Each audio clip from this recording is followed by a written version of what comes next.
Hello, my name is Lena. I am 33 years old. I have a fully functioning womb and I am 100% child-free. What's child-free, you ask? Well, it means that I have made the permanent decision to not become a biological parent.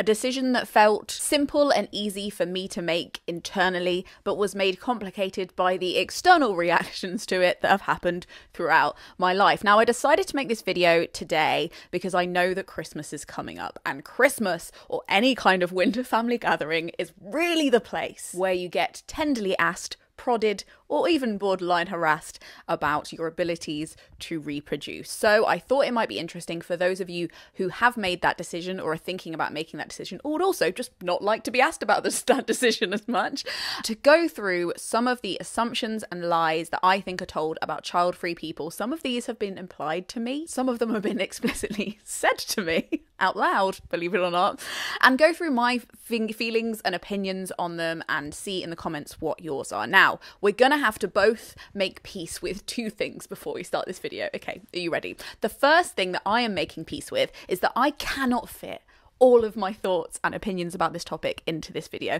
This video cannot contain all of the thoughts I have had over the 33 years of living and knowing that I didn't want to be a mother. Those thoughts cannot be contained within this frame. The second thing we need to come to peace with is that you probably won't agree with me on every single point, and that is totally fine. I am also up for changing my mind, as should you be, but I will note one thing, and it is that I often change my opinion. Historically, I have, but I've only changed my opinion when people share their opinion with me in a polite and respectful way, and they also, when needed, bring sources. Not sources, sources. Although a little bit of ketchup on that spicy opinion never goes amiss. Now, let's get into the lies. Because I don't have kids, I must be child-free. Now, this is an assumption that people make when they say, do you have kids? Which I now am at the age where apparently I look like that's a normal question to ask when you first meet somebody. They ask, oh, do you have any kids? And I say, no. And then they might say something really weird that we'll get into later, but they might also just say, oh yeah, well, that's a great choice. You know, my sister's child-free, great, all good. And that's really nice. That's actually a really nice thing to say. But when I'm asked that question, their assumption about me is correct. I am like happily, willfully child-free, but it really always makes me think about all those people who have lost pregnancies, have really struggled with fertility, and it doesn't feel to them like it is a choice. It is something that has happened to them. It is about the function of their body, and it can be often very, very heartbreaking. So again, that question, while it's nice if you ask it and then you respond with something supportive, it's often linked to an assumption that is, again, incredibly painful. So I'm always like, why ask? There's so many more interesting and creative ways of inviting somebody to tell you more about who their life is filled with that isn't, do you have kids? You can say, who are you spending this weekend with? What keeps you busy? Who are you visiting for the holidays? Oh, are you doing that with anyone? Do you know what I mean? So I think before I get into the other assumptions, the assumption that I am child-free instead of childless or struggling with fertility is just wild in itself. So I wanted to put that one first before we get into the rest of them. Lie number 2. I will never know love. Now, we've all heard this from like mothers, mainly on the internet, but in other ways, and documentaries and even TV shows. Oh, you'll never know a love like it. I didn't know love until I had kids. I thought I'd loved before, but I was wrong. This was true love. Tiffany J. Marie on Instagram made a really good reel about this, and I completely agree with her. She says, but when you're saying that, you're saying one of 3 things. You don't know love until you birth a child. You don't know love until you are a blood relation of a child, or you don't know love until you're a primary or secondary caregiver to a child. Now, the first one excludes fathers, so that's a little weird, or anyone who has been involved biologically in the production of a baby but didn't carry it themselves. I think most people would agree that fathers can feel an equal capacity for their child than mothers do, or any parent. You don't know love until you're a blood relation of a child, which would include fathers and other parents that didn't carry their children, but doesn't include adoptive parents, and also there actually really would include siblings, aunties, cousin, anyone who also is a blood relation to that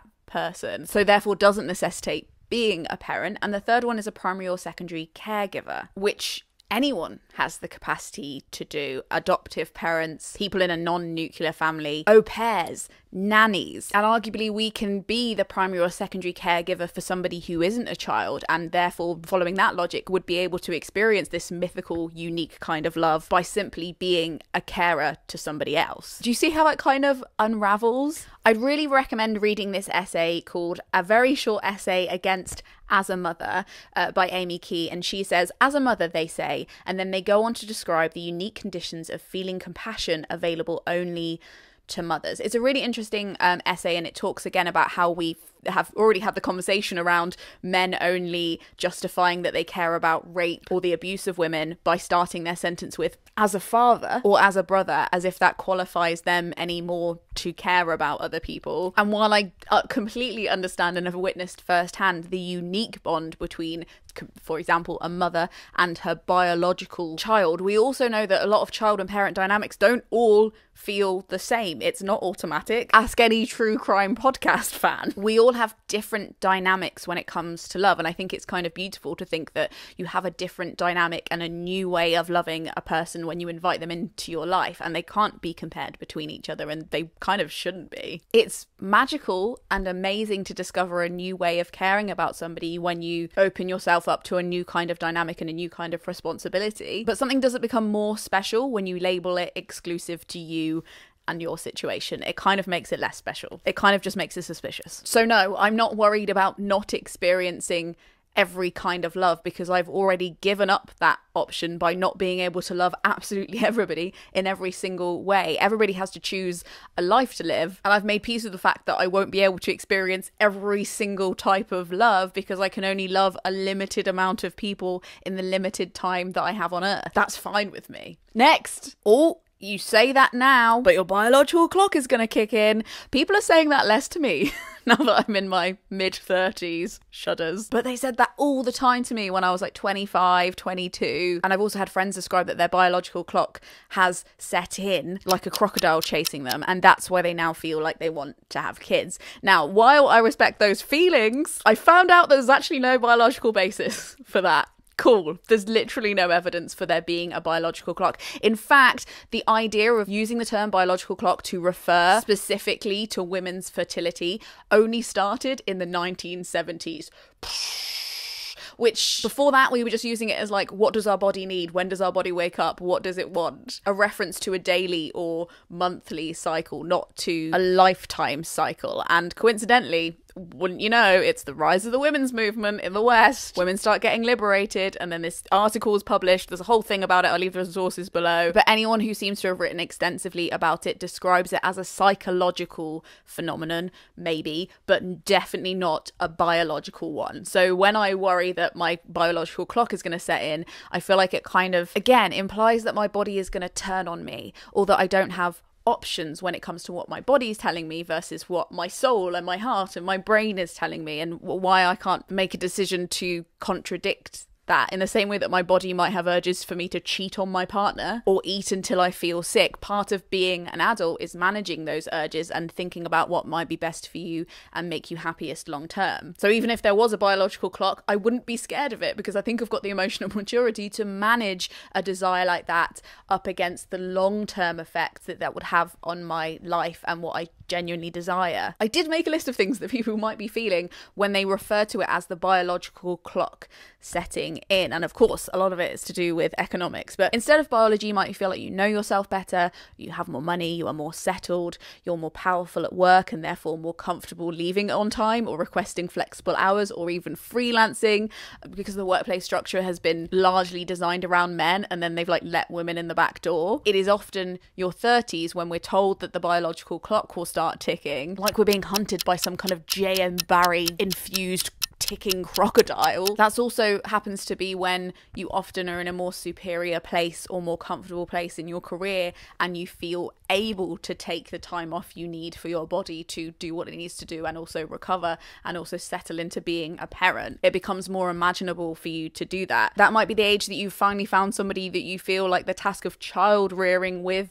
feels possible, doable. And we all know, for those of us who have been on the dating scene, that can take a while. And lastly, your friends or your siblings might be having kids, and it makes it easier for you to picture it, for you to really see yourself in that role. And maybe, speculating, if there is any biology involved, you're literally holding more babies. If you're surrounded in a community that is having babies, then you're holding more babies. And I do think there is a bit of biology in sniffing a baby and thinking, that smells good. I could have one of these. But anyway, suffice to say, when it comes to the biological clock, I'm sick of this idea that my body will turn on me, because it's not going to. It's taken me decades to realise that actually my body does want me to live. It's rooting for me. It's not going to sabotage me at the last hour and lead me in a completely different direction of my life without my consent. I will regret it. Possible. I'm actually not going to contradict this one. That is possible. With every decision, there is a risk of regret. We also now know from well-documented and very well-sourced articles that lots of parents also regret having kids. They often don't publish their names, but there are anthologies of essays about it. People are becoming more open about the regret either way. I did find a funny tweet exchange, though, that demonstrates my feelings on this quite well. Shane has tweeted, "Millennials who are very cavalier about not having children are in for a shock when they enter their 40s and realise life is only half over. What do you do at that point? Keep trying to be sexy and having fun? I expect to see a lot of sadness and confusion about what to do at that point." Lots of ageism and patronising behaviour going on here, but Trash Princess has replied, "Hot take, children shouldn't exist to satiate the boredom and sadness of adults. Having children just because you're worried about regretting it and not from a genuine place of selfless desire to look after something else, that sounds awful. That sounds at best rude. If I was unsure, which I don't feel unsure, but if I was unsure, I think I would still go in any decision for the less destructive and less permanent choice if I am unsure about something and I am forced to make one. And from where I'm sitting, I think the child-free option does sound a lot less disruptive, and potentially if somebody was going to walk down the child-free route and get to 45 and really regret it and really want kids, adopting is an option. It feels different for some people, but I don't think it's completely devoid of some of the urges that somebody might have when they're regretting not having kids. I also, and this might be bold of me, I aim to be an emotionally resilient person, an adult about all of my decisions. And I like to think that if I feel regret in later life, I will have the emotional resilience to deal with that maturely in a calm, non-destructive fashion, because I know on the other side of that would be all of the regret of the life that I could have had I not had kids. So there's regret either way, no? I often feel that people who ask this question or make this assumption are themselves afraid of regret or not confident that they are emotionally stable enough to deal with regret in the future. It's about them, it's not about you. This one. I must have had a bad childhood. This isn't something that anybody's like directly said to me, but it's definitely something that I've read about, and often a thing that when people talk to me about other people not having kids, they cite that maybe it might be because they had a hard upbringing or they were a child of divorce or something else. Now, I often don't think that's the case, and sometimes when somebody has a hard childhood, they could often swing towards really wanting kids to try and break that cycle or parent in the way that they wish they had been parented. I don't think that necessarily pushes people to not have kids, but in my experience, if you're curious and audacious enough to ask, I'll tell you that I had a really excellent childhood. I was really wanted. I didn't feel like my parents were cramming me into their previous life and just trying to get me to work around them. They really created a life in which me and my brother were considered and wholehearted parts of. But I do think the more you step out of your own experience and your own arse and your own theories, you'll see from books, literature, films, documentaries, that people's response to a bad childhood really vary.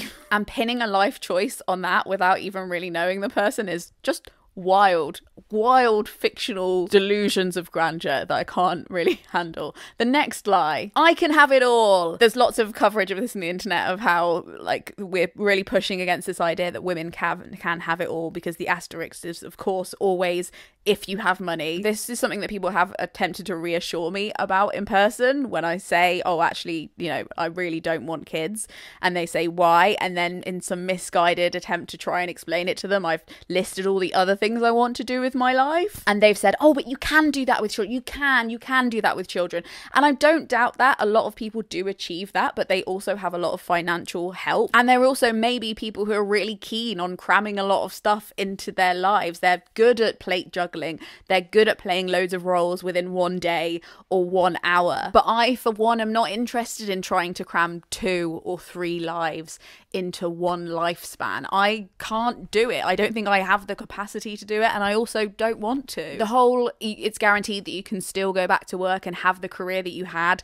The stats don't show it, especially for women in the workplace. It is possible for some people, and I want that for everybody who does. I really do, and I'm rooting for my friends to have that, but it's not a guarantee. I grew up in close proximity to people whose financial situations changed drastically after having kids for lots of other external reasons. That's also a possibility.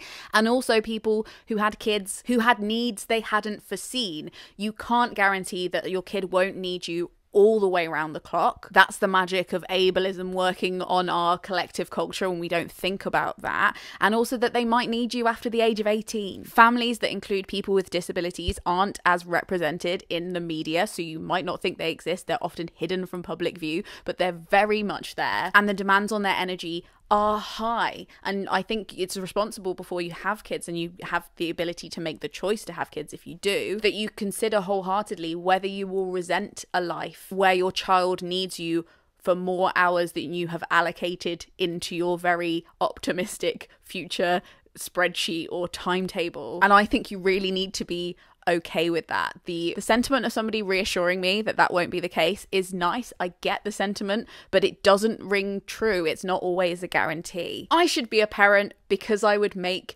a good one. This one has been said to me in lots of different ways, and one of them being more about the fact that I might be smart, which has the eugenic connotations we don't need to get into in this video, but Jesus Christ. To the people who say I would make a good mother, I would say that's nice. It sounds like you don't know me very well.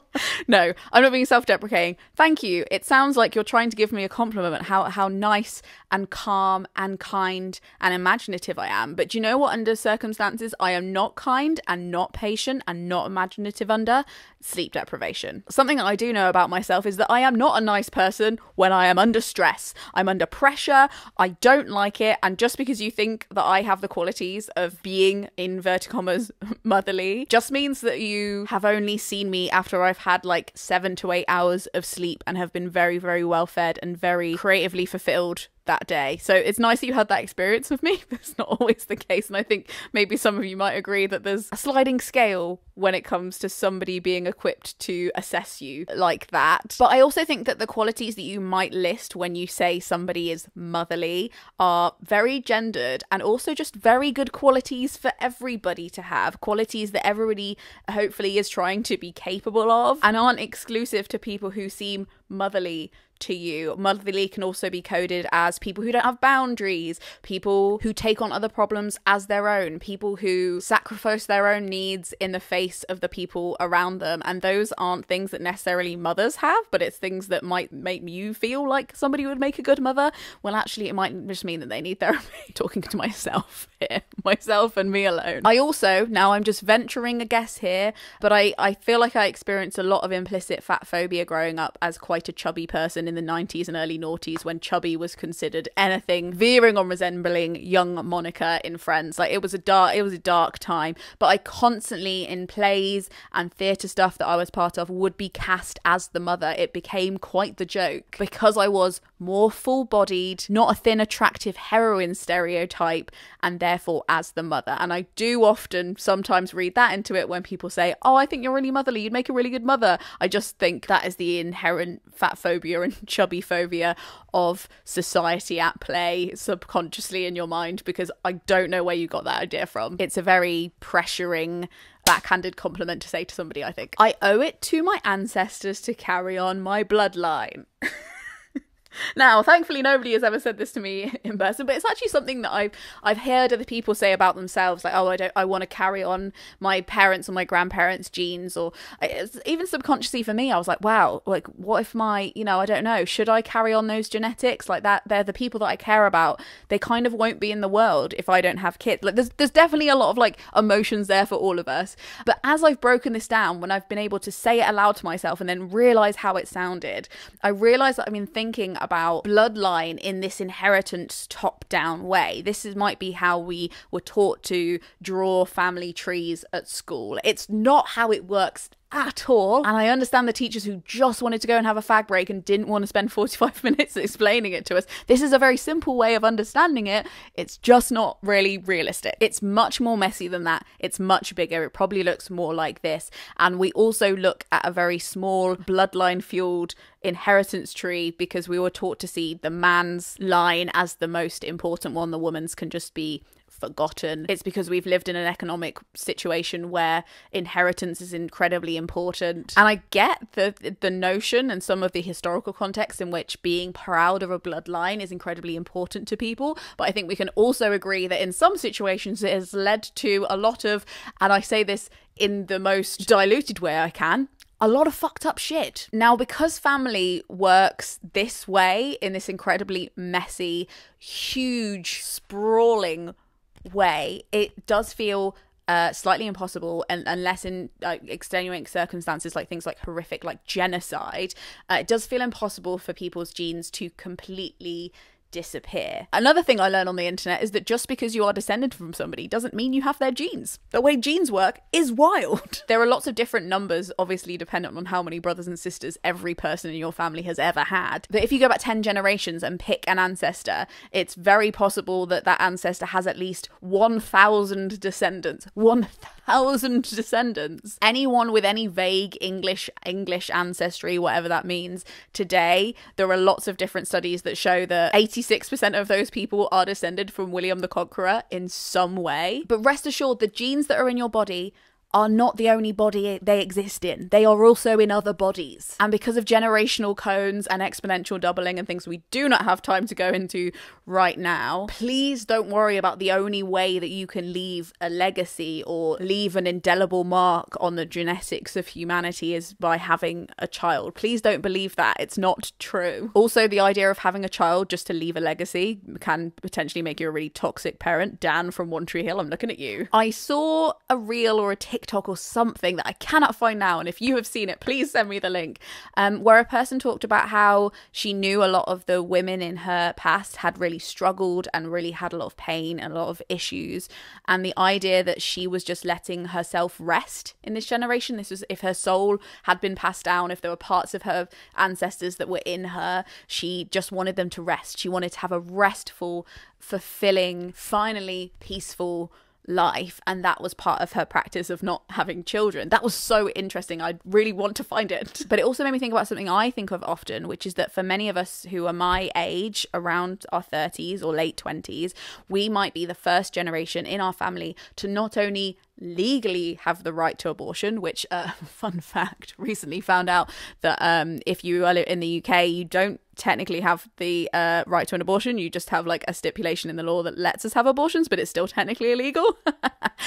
For another time. Anyway, I think about how I might be one of the first women in my family to not only have the access to reproductive rights and contraception and abortion and things like that, but I also feel like I have the social license to do so. I don't feel, and most of the time, shamed by my community for doing so, and I feel like there aren't any major amounts of social stigma for me to bear when I make that decision. So knowing that I'm the first person ever in my line to maybe have that choice, and not taking that experimental choice to try something else on behalf of the others, that feels like such an exciting opportunity to me. You can tell because I'm becoming animated. I think that's a really interesting way of thinking about inheritance and thinking about opportunity and carrying on and what you owe to the people who came before you, because you might feel like you owe them a child, or that's like part of your respect for the older generations, but there's also other ways to show respect, and it's how you feel you would like to show it. And for me, I think that experimenting with what what I am allowed to do, I'd like to think some of them would support me in that, even be happy, maybe even a little jealous. And I think you also have to think about how you would be as an ancestor. Think not only about how people might treat you or think about you, even though they're dead and they're not thinking about you, but if they were to look down and think of you and judge you, would you do that to somebody else? As an ancestor, would you look down 5 generations down the line and be pissed at somebody for not having a child? I would never want my descendants, should I have them, to feel like they had to procreate to honour me. I feel like that would make me a really shit ancestor. Surely if you're a good ancestor, you just want the best for the people who are your descendants. No? If it's not the best for them, why would you want it? If you think you would be a good ancestor, let's assume that they are good ancestors too. Without kids, my life will have no meaning. That's often the thing of like, how are you going to find meaning? Or like, they make my life so meaningful. Like, how do you find? And I mean, if you've been listening to my podcast, No Books on Dead Planet, you'll already heard my rant about Man's Search for Meaning by Viktor E. Frankl. It's going to definitely be on my best books of the year. But one of his things is about how different people find different meaning in different ways, and how there are, in his theories, in logotherapy, there are 3 options. 1, you find meaning in completing a work, whether that's a work of fiction or a painting or a piece of research. That brings deep meaning to some people's lives. The second is experience. So that can be experience of another person, like a child maybe, or just a really good friend or a relative or a partner. Those things fulfill some people. That's what brings some people meaning. And the third one is bearing suffering, learning how to suffer, knowing that you're faced with something hard and becoming equal to that challenge. Nobody can dictate which one of those are there for you, and I think there are a lot of parents who find meaning in experience and are now experiencing that, and I'm really, really happy for them. But I also think there's people in history who would thought they would have get that kind of meaning from the experience, but actually were more of like a works kind of person and really got their meaning from their work. And some people get both. Especially if they've got financial privilege. Some people get both. Some people might get all 3, which sounds like a very stressful life. But I'm okay with being the first one. I'm okay with finding meaning in doing work. And I also can find meaning in the experiences. I have a lot of community around me. I have people that I love and I'm having very good, meaningful experiences with. And I don't think that any of those options for meaning are closed off to you if you don't have a biological child. It's also interesting that we ask that of strangers, or maybe subconsciously think that about strangers, like, oh, their life must be meaningless because they don't have kids, when we wouldn't think that about Dolly Parton or Oprah Winfrey or Jane Austen or Virginia Woolf, all of which will have or already have lots of descendants, by the way. If you want to go back to the other one. Now, I'd like to end with a few comebacks I came up with to equip you, to send you out into the festive period, of things you can say back to people when they ask you, like, are you going to have kids? Why aren't you having a baby yet? When are you going to give me a grandchild? No, you already had children. That was literally your reward. You already did it. You can't have it again. Stop it. Okay, comeback number 1. Bold of you to assume that I'm fertile. That'll shut them up, because it is a rude thing to ask. You don't know people's fertility history, even if you are very closely related to them. So I'll say that one again. Bold of you to assume that I'm fertile. Number 2. What an odd thing to say out loud. That's what I've been hearing on the internet a lot, and I've been enjoying it. What an odd thing to say out loud. Or even just like, did you mean to say that out loud, or did you mean to just think that in your head? I answer this to a lot of different kinds of questions, but it definitely comes in useful when it comes to kids. Ask me no questions, and I'll tell you no lies. Remain aloof. Remain mysterious. This one. Oh, am I having children yet? Well, did you know that the average cost of having a child in the UK is between 160 and 190,000 pounds? Would you like to chip in? Let me send you my bank details right now. Brilliant. Thank you for your contribution to the cause. And then finally, something sinister that I saw on Twitter a while ago, and it's made me chuckle ever since, when somebody says, oh, do you have kids? Are you gonna have kids? And you say, no, my bloodline ends with me. And then you give them a really long, sinister stare. And finally, we had to close out this video with a quote from one of my favourite books, Motherhood by Sheila Heti. The book is all about worrying about the choice about whether to have kids, and it was incredibly helpful for me to just clarify some more stuff around it and alleviate all of the peripheral worries, even though I'd already made my decision. But I know that for a lot of people, it's really helped them make the decision to have kids or to not have kids. It's really, really good. But at the end, she said, it seemed to me like all my worrying about not being a mother came down to this history. This implication that a woman is not an end, in herself. So if you've been made to feel like you are not a person in themselves, an end in themselves, please know that you are. You don't need to explain yourself to anybody. It's nobody else's business. You don't owe the world access to your womb or access to your time or access to your however you plan to build your family unit. And I know for those who have made the incredibly meaningful and intentional decision to have children, I know that we need more feet on the ground in that way. We need more hands outstretched. We need more time resources. So actually, I think the more of us who make a really good and wholesome and right decision for us to not have kids, the better it is for the people who are, because children do deserve to be raised by communities and looked after by lots of different people. The incredible amount of resources it takes to raise a child isn't possible if we all either don't have universal basic income or all are wrapped up in other things and don't have time to be part of communities in which children are involved. So some people not having children should be incredibly good news for the people who genuinely want them or already have them. I think that's a very good thing. It means they have more time and more resources to potentially, if they feel like it, help you. Thank you so much for watching. I hope we can stay friends in the comments. We can stay friends, right? Please let me know what your thoughts and experiences are of this below. And I'd love to hear as well in the comments what videos you would like to see from me next year. What are your questions? What are your comments? What are the things you'd like to see me unpack? I would love some ideas for 2024, so leave those below too. This video is made possible by the Gumption Club, who tip me per video to make sure these videos keep happening. That is so nice of them, and why we didn't have to have a weird ad in the middle of this very delicate topic. If you like this video, you might like some of these videos. Thank you so much for watching, and Godspeed on your festive conversations. Frog snog out.